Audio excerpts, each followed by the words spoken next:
Hello everyone and welcome to another lecture. The topic for today's lecture is parliamentary form of government. In my previous video, I have discussed with you presidential form. Fine. Now in this, we are going to study parliamentary form. What is parliamentary form of government and I will be discussing with you the differences between presidential as well as parliamentary form of government. ठीक है, आज हम दो चीज़ों की study करेंगे. First, what is parliamentary form of, and second हम comparative study करेंगे presidential and parliamentary form of government में. Moving to the first slide, on this slide I have discussed that parliamentary form of government is also regarded as the Westminster system or cabinet system. और ये जो Westminster system या cabinet system जिसे हम कहते हैं, we can see that it is in UK, Canada, India, Australia, Germany, Denmark, Japan etcetera. Fine. And देखो, what I mean, in the last paragraph I have written that parliamentary form of government in which you can see there is two people. I mean, head of state is different from head of the government. और हम अगर contrary presidential form of government देखते हैं तो उसमें जो head of the state होते हैं वही बंदा हेड ऑफ द गवर्नमेंट भी होता है. और वो कौन है? जो एग्जीक्यूटिव हेड कौन है अभी यूएसए के? Donald Trump. ठीक है, तो यहाँ वन मैन आर्मी होता है या वन मैन शो होता है. ये जो सेकेंड पैराग्राफ है ये सबसे ज़्यादा इम्पॉर्टेंट है. ये सिर्फ पार्लियामेंट्री फॉर्म ऑफ गवर्नमेंट का फीचर्स नहीं बताता, एज वेल एज ये पार्लियामेंट्री और प्रेसिडेंशियल फॉर्म ऑफ गवर्नमेंट का डिफरेंस भी बताता है, एक कंपैरेटिव स्टडी भी करता है. ठीक है, तो अभी तक हमने क्या पढ़ा? पार्लियामेंट्री फॉर्म ऑफ गवर्नमेंट को is also regarded as the Westminster system and और it is also regarded as the cabinet system. दूसरा हमने क्या पढ़ा कि पार्लियामेंट्री फॉर्म ऑफ गवर्नमेंट में जो हेड ऑफ द स्टेट होते हैं और हेड ऑफ द गवर्नमेंट होते हैं वो टू डिफरेंट पीपल होते हैं. जैसे हेड ऑफ द स्टेट कौन है? हमारे president of India. President of India कौन? रामनाथ कोविंद सर. ठीक है, और हमारे हेड ऑफ द गवर्नमेंट कौन है? वो है हमारे प्राइम मिनिस्टर यानी नरेंद्र मोदी सर. फाइन. लेकिन ऐसा कुछ भी प्रेसिडेंशियल फॉर्म ऑफ गवर्नमेंट में नहीं होता, जिसका सबसे अच्छा एग्जांपल यूएसए है. यहाँ क्या होता है? Head of the state, head of the government एक ही बंदा है, वही एग्जीक्यूटिव हेड है, वही सर्वे सर्वा है, वो वन मैन आर्मी शो है. और वो कौन है? वहाँ का president of USA, that is Donald Trump. Moving to the next slide. Look, we know that government has three parts: legislature, executive and judiciary. Legislature is a body that makes laws. Executive is the body which implement those laws and judiciary is that body which interpret those laws. Fine, ये तो we know everything. And देखो यहाँ पे क्या होता है. Legislative body में अगर वी कंसीडर द इंडिया, तो in India we have parliament. Legislative body is also regarded as the parliament. और पार्लियामेंट के दो फीचर्स होते हैं, president and bicameralism. Similarly UK में भी ऐसे ही होता है, वहाँ भी प्रेसिडेंट होते हैं और बाई कैमरल यानी upper house and lower house. Upper house को हम इंडिया में राज्यसभा कहते हैं और यूके में इसे हम कहते हैं house of the lords. Lower house को हम इंडिया में लोकसभा भी कहते हैं और यूके में उसे क्या कहते हैं? House of the People. Clear?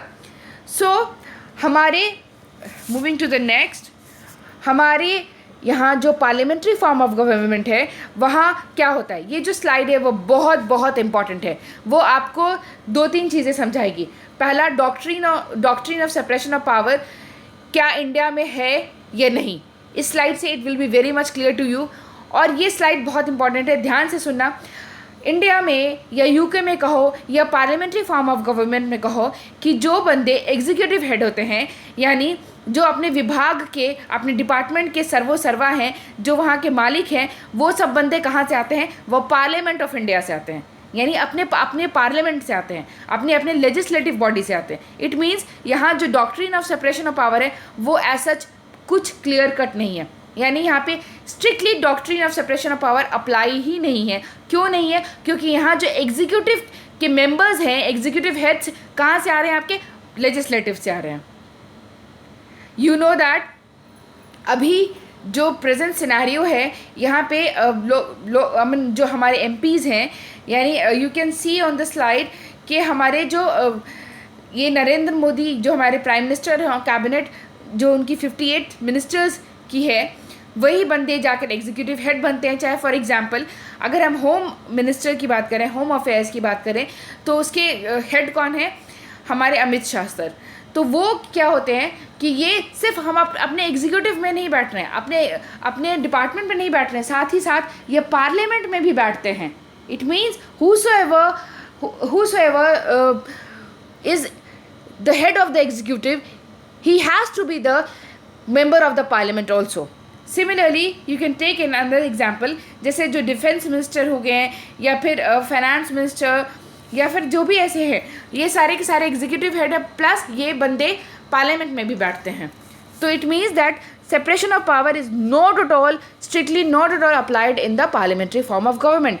Contrary जब हम presidential form of government देखते हैं, तो in that video I have clearly discussed with you that there is clear cut separation, यानी जो legislative member हैं और जो executive member है उनका independent election होता है और कोई किसी के power में, कोई किसी के area में interfere नहीं करता है, सबकी एक अपनी separate body होती है।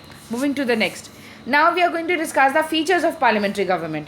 The first one is existence of two head. As I have discussed, parliamentary में क्या होता है? दो हेड होते हैं। एक होते हैं हेड ऑफ द स्टेट, जो हमारे प्रेसिडेंट हैं, उन्हीं प्रेसिडेंट को हम यहाँ पे कहते हैं टाइटुलर या सेरिमोनियल या फिगर हेड कहते हैं उन्हें, या हम उन्हें नॉमिनल हेड कहते हैं। इसका क्या मतलब होता है कि हमारे हिंदुस्तान में या फिर जो भी पार्लियामेंट्री फॉर्म ऑफ गवर्नमेंट है, वहाँ पे सारा काम, सारा दस्तावेज, सारी ऑफिशियल जो भी उनके डॉक्यूमेंट्स होते हैं, उन सब के ऊपर सिग्नेचर किसका होता है? हमारे प्रेसिडेंट का होता है। फाइन। और एक्चुअली में उन सब पावर्स को एंजॉय कौन करता है, या फिर वो डिसीजन किसका होता है, या फिर सर्वा एक्शन जो पावर को एग्जीक्यूट कौन करता है? हमारे जो हेड ऑफ द गवर्नमेंट होते हैं वो, यानी प्राइम मिनिस्टर। इट मीन्स कि यहाँ पे रियल एग्जीक्यूटिव कोई और है, यानी प्राइम मिनिस्टर है, और नॉमिनल एग्जीक्यूटिव कोई और है, यानी प्रेसिडेंट है। क्लियर है? अब देखो यहाँ पे एक और बात लिखी हुई है, ये जो डिफरेंस है यहाँ पे, ये जो हाईलाइटेड है, नॉमिनल हेड एग्जिस्ट ऑफ इधर हेड। अब यहाँ पे ये जो मैंने आपसे डिस्कस किया था कि यूके और इंडिया दोनों में पार्लियामेंट्री फॉर्म ऑफ गवर्नमेंट है, लेकिन यहाँ पे आपको डिफरेंस बताएगा कि यूके और इंडिया के पार्लियामेंट्री फॉर्म ऑफ गवर्नमेंट में क्या डिफरेंस है। बस यही एक डिफरेंस है कि जो हमारे नॉमिनल हेड कह दो, या फिर कह दो कि टाइटुलर हेड या फिर सेरिमोनियल या फिगर हेड, यानी जो हमारे प्रेसिडेंट होते हैं वो क्या होते हैं? इलेक्टेड होते हैं। और यूके में क्या होता है? जो प्रेसिडेंट होते हैं वो हेरिडिटरी होते हैं। आपने सुना होगा एलिजाबेथ 1, एलिजाबेथ 2, ये सब क्या होते हैं? उनके जो प्रेसिडेंट के पोस्ट होता है वो हेरिडिटरी बेस पे होता है, और in contrary to UK, India में क्या होता है कि उसको वो पोस्ट जो है वो इलेक्टेड होती है। ठीक है, इसीलिए चूँकि हमारे यहाँ सर्वोच्च पोस्ट यानी the head of the state की जो पोस्ट है वो इलेक्टेड होती है, इसलिए हम इंडिया को एक रिपब्लिक भी मानते हैं। ये बहुत इंपॉर्टेंट बात जो मैंने आपके साथ डिस्कस की कि ऑल्दो दोनों जगह पे पार्लियामेंट्री फॉर्म ऑफ गवर्नमेंट है, पर यूके और इंडिया में क्या डिफरेंस है? तो यही डिफरेंस है कि जो यहाँ की प्रेसिडेंट की जो पोस्ट है वो इंडिया में इलेक्टेड होती है, और यूके में वो जो पोस्ट है वो हेरिडिटरी बेस्ड होती है, यानी वहाँ मोनार्क बेस्ड है।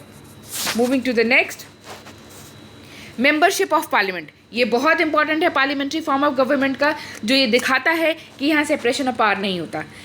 इसका मतलब ये है कि जो भी एग्जीक्यूटिव हेड हैं, यानी उनके जो कैबिनेट मेंबर्स हैं, ही और she has to be the member of parliament. इसका मतलब है कि आप एग्जीक्यूटिव हेड हो भले ही हो, लेकिन you have to be the member of parliament, इधर लोकसभा के हो जाओ या राज्यसभा के हो जाओ, लेकिन यू हैव टू बी। अगर मान लो जैसे फॉर एग्जांपल लास्ट गवर्नमेंट यानी यूपी में जो हेड थे, यानी जो प्राइम मिनिस्टर थे वो मनमोहन सिंह थे, उन्होंने कभी कोई इलेक्शन नहीं कॉन्टेस्ट किया, तो वो हेड ऑफ द गवर्नमेंट कैसे बने? या फिर एग्जीक्यूटिव पावर के जो जो रियल हेड है प्राइम मिनिस्टर, वो तो पार्लियामेंट के मेंबर ही नहीं है, तो वो कैसे बने? तो वो राज्यसभा से बने थे। ठीक है, और 6 महीने अगर आप मान लो कि एग्जीक्यूटिव हेड बन जाते हो, या फिर आप कहो कि कैबिनेट मेंबर बन जाते हो, तो आपको मेंबरशिप लेनी होगी पार्लियामेंट के किसी भी हाउस की, या तो लोकसभा से लो या राज्यसभा से लो। अभी फॉर एग्जांपल अभी जो है हमारे जो फाइनेंस मिनिस्टर यानी जो सीतारमन है, वो भी लोकसभा की मेंबरशिप नहीं उनके पास, उनके पास कहाँ की है? राज्यसभा की मेंबरशिप है। इसका मतलब जो भी एग्जीक्यूटिव हेड बनेगा उसको पार्लियामेंट का हेड बनना है, पार्लियामेंट का मेंबर बनना ही है, चाहे तो तुम लोकसभा के बन जाओ, चाहे तो तुम राज्यसभा के बन जाओ। और ये जो मेंबरशिप है वो विदिन 6 मंथ, आप जैसे ही कैबिनेट पोस्ट पे लेते हो, अपॉइंट होते हो, विदिन 6 मंथ आपको पार्लियामेंट के किसी भी हाउस की मेंबरशिप लेनी ही होगी। क्लियर है? इसका मतलब यहाँ जो है पार्लियामेंट्री में एग्जीक्यूटिव और लेजिस्लेटिव में कोई क्लियर कट सेपरेशन नहीं है, और जो भी एग्जीक्यूटिव हेड है वो पार्लियामेंट के मेंबर होने ही होने हैं। याद रखना, पार्लियामेंट में बोलती हूँ तो इसका मतलब क्लियर हो जाता है कि मैं बाई कैमरलिज्म बात कर रही हूँ, यानी लोकसभा राज्यसभा किसी का भी एक मेंबर होना ही है। अब देखो यहाँ क्या है, नो फिक्स्ड टर्म, यानी जो एग्जीक्यूटिव के जो मेंबर होते हैं उनका कोई फिक्स्ड टेन्योर नहीं होता है। अब तो हम जानते हैं कि उनका तो 5 साल होता है, तो ये फिक्स्ड टेन्योर ना होने की क्या बात है। लेकिन I have given certain examples with you, मैंने आपके साथ कुछ प्राइम मिनिस्टर्स के एग्जाम्पल्स लिखे हैं कि जिस तरह से आप समझ सकते हो कि ऑल्दो 5 ईयर्स का होता है टेन्योर एग्जीक्यूटिव का, या फिर कहो prime minister with his cabinet of minister, लेकिन कई बार नो कॉन्फिडेंस मोशन के थ्रू हम जो ये एग्जीक्यूटिव के लोग हैं उनको हम धराशाह कर सकते हैं, यानी उनके टेन्योर से पहले ही हम उन्हें हटा सकते हैं, यानी जो लोकसभा में इनकी मेजॉरिटी है उसको हम इसको हम डिसॉल्व कर सकते हैं। ठीक है, जैसे फॉर एग्जांपल आपने देखा होगा इंद्र कुमार गुजराल, HD देवगौड़ा, अटल बिहारी वाजपेयी सर, जब उनकी पहली वाली सरकार आई थी, चंद्रशेखर, VP सिंह, इन लोगों में से किसी ने भी 5 साल पूरा नहीं किया था। इन सब की जो सत्ता है, इन सब का जो एग्जीक्यूटिव टेन्योर है वो 5 साल के से पहले ही हट गया था। और इन कॉन्ट्रेरी अगर हम USA की बात करें तो हमने आपको बताया था, हमने डिस्कस किया था आपस में कि जो प्रेसिडेंशियल फॉर्म ऑफ गवर्नमेंट होता है वहाँ का जो प्रेसिडेंट होते हैं यानी एग्जीक्यूटिव के जो हेड होते हैं, वो आज तक कोई भी ऐसा एग्जाम्पल नहीं है जहाँ पे उनको बिफोर 5 ईयर्स या फिर उनका टेन्योर 4 साल का होता है, तो बिफोर उनका टेन्योर बिफोर 4 ईयर्स से पहले उनको हटाया गया, ऐसा कोई भी एग्जाम्पल हमारे पास नहीं है। इट मीन्स उनका जो फिक्स टेन्योर होता है, और उसी के कॉन्ट्रेरी बेस्ड पे पार्लियामेंट्री फॉर्म ऑफ गवर्नमेंट में जो होता है उनका कोई फिक्स टेन्योर नहीं होता है। नो कॉन्फिडेंस मोशन लाकर उनको अपने टेन्योर से बिफोर हटाया जा सकता है। और अगर आपको अगर आपको और एक याद हो कि जब प्रेसिडेंशियल रूल लगता है यानी इमरजेंसी सिचुएशन में कई बार इनका टेन्योर 5+1 भी हो जाता है, तो इसका मतलब इनका टेन्योर फिक्स नहीं होता है as compare to the presidential form of government में। ठीक है, now the fourth one is no clear separation of power, as I have discuss earlier कि यहाँ पे कोई क्लियर सेपरेशन नहीं है। जैसे कि USA में हम देखते हैं कि वहाँ की जो लेजिस्लेटिव बॉडी के जो मेंबर्स हैं वो बिल्कुल इंटरफेयर नहीं करते, उनका कोई लेना देना नहीं होता एग्जीक्यूटिव डिपार्टमेंट से। दोनों का इलेक्शन बिल्कुल अलग अलग तरीके से होता है और कोई एक बंदा दोनों जगह पे मौजूद नहीं होता है एट अ टाइम। लेकिन ऑन कॉन्ट्रेरी इंडिया में हो, UK में हो या जर्मनी में हो, ये इसका मतलब पार्लियामेंट्री फॉर्म ऑफ गवर्नमेंट में क्या होता है कि जो भी एग्जीक्यूटिव हेड होगा उसे हर हाल में पार्लियामेंट्री की मेंबरशिप लेनी होगी। आई टोल्ड यू, पार्लियामेंट जब बोलती हूँ तो इसका मतलब लोकसभा राज्यसभा दोनों की बात कर रही हूँ मैं। तो इसका मतलब कि या तो उसको लोकसभा या राज्यसभा किसी की तो मेंबरशिप लेनी ही होगी अगर वो एग्जीक्यूटिव में बने रहना चाहता है। तो इसका मतलब यहाँ बिल्कुल क्लियर, कोई सेपरेशन ऑफ पावर है ही नहीं। Now moving next, merits of parliamentary form of government. The first one is harmony between legislature and executive. If you remember, I have discussed in presidential form of government में कि वहाँ पे harmony नहीं होती। क्यों नहीं होती? क्योंकि 2 अलग अलग बंदे होते हैं, 2 अलग अलग लोगों से वो डिपार्टमेंट बना होता है। ऑन कॉन्ट्रेरी पार्लियामेंट्री में जो एग्जीक्यूटिव के मेंबर हैं वो तो लेजिस्लेटिव के हैं ही, तो दोनों हार्मनी के साथ काम करते हैं। Next is responsible government. ये बहुत बहुत बहुत इंपॉर्टेंट मेरिट है। इसका क्या मतलब होता है? रिस्पॉन्सिबल गवर्नमेंट यानी जो एग्जीक्यूटिव के मेंबर हैं उनको हर सवाल जवाब के लिए तैयार रहना पड़ता है पार्लियामेंट में। आपने सुना होगा संसद की बहस चल रही है यानी पार्लियामेंट्री डिस्कशन चल रहा है। इसका मतलब ये है कि उनको अपना लेखा जोखा, how they have expended the money, what is their progress, इन सब के ऊपर इनसे सवाल जवाब किया जा सकता है क्वेश्चन आवर के थ्रू। कहाँ पे? संसद में यानी पार्लियामेंट में। इसका मतलब ये है कि ये जो गवर्नमेंट है वो जवाबदेह होगी, वो रिस्पॉन्सिबल होगी। किसके प्रति? किसके लिए? To the to the members of parliament. और ये मेंबर्स ऑफ पार्लियामेंट कहाँ से आते हैं? लोग चुनते हैं, यानी इनडायरेक्टली वो रिस्पॉन्सिबल होगी towards the people of India या towards the people of that country. You getting me? अगर हम यूएसए की बात करते हैं तो एग्जीक्यूटिव में हमने क्या पढ़ा था, वो बिल्कुल रिस्पॉन्सिबल नहीं होती है लेजिस्लेटिव के लिए, यानी वो कोई अपना लेखा कोई क्वेश्चन पूछ ही नहीं सकता है लेजिस्लेटिव बॉडी एग्जीक्यूटिव बॉडी से। लेकिन यहाँ नहीं होता। पार्लियामेंट्री में आपको जैसे मैंने यहाँ पे लिखा है आपके साथ कि question hour, discussion, adjournment motion, no confidence motion, ये सब कुछ पार्लियामेंट ला सकती है against the executive member. Clear है? इसका मतलब जो गवर्नमेंट है हमारी पार्लियामेंट्री फॉर्म में वो रिस्पॉन्सिबल होती है। चलो ये बहुत अच्छी बात है भैया। प्रिवेंट डिस्पोटिज्म, इसी को फर्दर अच्छे से समझाया गया है। प्रिवेंट डिस्पोटिज्म, जैसे हमने यूएसए में पढ़ा था कि वहाँ के जो प्रेसिडेंट होते हैं यानी डोनाल्ड ट्रम्प जो है वो सर्वा है, वो वन मैन आर्मी है, उनके पास पूरी की पूरी एक्चुअल पावर रहती है। उनको उनके टेन्योर यानी 4 साल से पहले हटाया भी नहीं जा सकता। कोई भी पार्लियामेंट्री जो बॉडी है यानी लेजिस्लेटिव बॉडी है वो उनसे कोई सवाल जवाब भी नहीं कर सकती है। इसका मतलब है उनको कोई एज सच क्वेश्चन नहीं कर सकता। एज सच अगर मान लो कि अगर ऐसा कोई पोस्ट हो गया तो वो कभी ना कभी जाकर डिक्टेटर भी बन सकता है। ठीक है, तो इस चीज़ से बचने के लिए पार्लियामेंट्री फॉर्म ऑफ गवर्नमेंट लाया गया, जो कि मेरी नज़र में भी बहुत अच्छी बात है। यानी यहाँ पे कोई एक सिंगल बंदे के हाथ में पूरे पावर्स नहीं रहेंगे। और ये जो सिंगल बंदा है यानी हमारे जो प्राइम मिनिस्टर हैं उनकी जो कैबिनेट है वो रिस्पॉन्सिबल रहेगी। कहाँ रिस्पॉन्सिबल रहेगी? पार्लियामेंट में। क्लियर है? और अगर लोगों का ये विश्वास खो देते हैं तो बिफोर इनके टेन्योर यानी 5 साल से पहले, इंडिया में 5 साल से पहले इनको हटाया भी जा सकता है।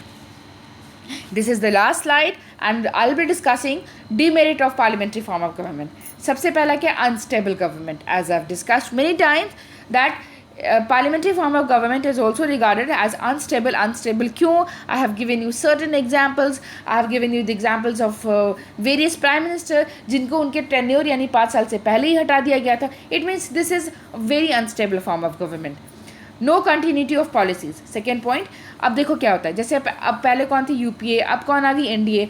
तो आपने सुना होगा many times it was coming in the news also कि यूपीए की जो बहुत सारी पॉलिसीज़ थी, या तो अभी जो प्रेजेंट एनडीए है या तो उन्होंने उसको रीनेम कर दिया या फिर सीधे एबॉलिश कर दिया। तो ऐसे क्या होता है ना कि कोई गवर्नमेंट आती है, वो 5 साल काम करती है, वो नया पॉलिसी बनाती है, उस पर काम करती है, और जो नेक्स्ट गवर्नमेंट आएगी हो सकता है उसे वो पॉलिसी पसंद आए, हो सकता है वो उसे एक्सेप्ट ना करे। इट मीन्स कि पॉलिसी के डेवलपमेंट की या फिर किसी भी पॉलिसी का जो टाइम पीरियड होता है वो कोई ज़रूरी नहीं है, मतलब वो अच्छे से फ्लरिश नहीं कर पाती वो policies. You getting me? And the last one is dictatorship of the cabinet, जो कि हकीकत में होता है। अब जैसे फॉर एग्जाम्पल अभी जो डीमोनेटाइजेशन वाला आया, तो कायदे में पार्लियामेंट्री फॉर्म ऑफ गवर्नमेंट है, यानी पार्लियामेंट का सर्वा होना चाहिए था। इसका मतलब पार्लियामेंट में दोनों पार्टी, मतलब बहुत सारी पार्टीज़ होती हैं, लेकिन हकीकत में क्या होता है कि प्राइम मिनिस्टर, चूँकि लोकसभा में उनकी मेजॉरिटी होती है, तो सारे पावर्स एक्चुअली में कौन एंजॉय करते हैं? प्राइम मिनिस्टर और उनके कैबिनेट। इसका मतलब है कि पार्लियामेंट्री फॉर्म ऑफ गवर्नमेंट, जैसा कि नाम था पार्लियामेंट्री फॉर्म ऑफ गवर्नमेंट, यानी पार्लियामेंट का सर्वा होना चाहिए था। पार्लियामेंट में सिर्फ जो बहुमत में आते हैं वो नहीं बैठते हैं, बहुत सारे पार्टीज़ के बैठे रहते हैं, लेकिन हकीकत में उनका कुछ भी नहीं चलता किसका है? प्राइम मिनिस्टर का और उनके कैबिनेट का। जबकि प्रेसिडेंशियल फॉर्म ऑफ गवर्नमेंट, जैसा कि the name itself saying presidential, यानी वहाँ तो सब कुछ प्रेसिडेंट के नाम पे ही होता है, एक्चुअली पावर प्रेसिडेंट का होता है। लेकिन पार्लियामेंट्री फॉर्म ऑफ गवर्नमेंट में जो पार्लियामेंट होती है, जहाँ पे हर पार्टी के लोग बैठते हैं, ऐसा उसकी नहीं चलती किसकी है?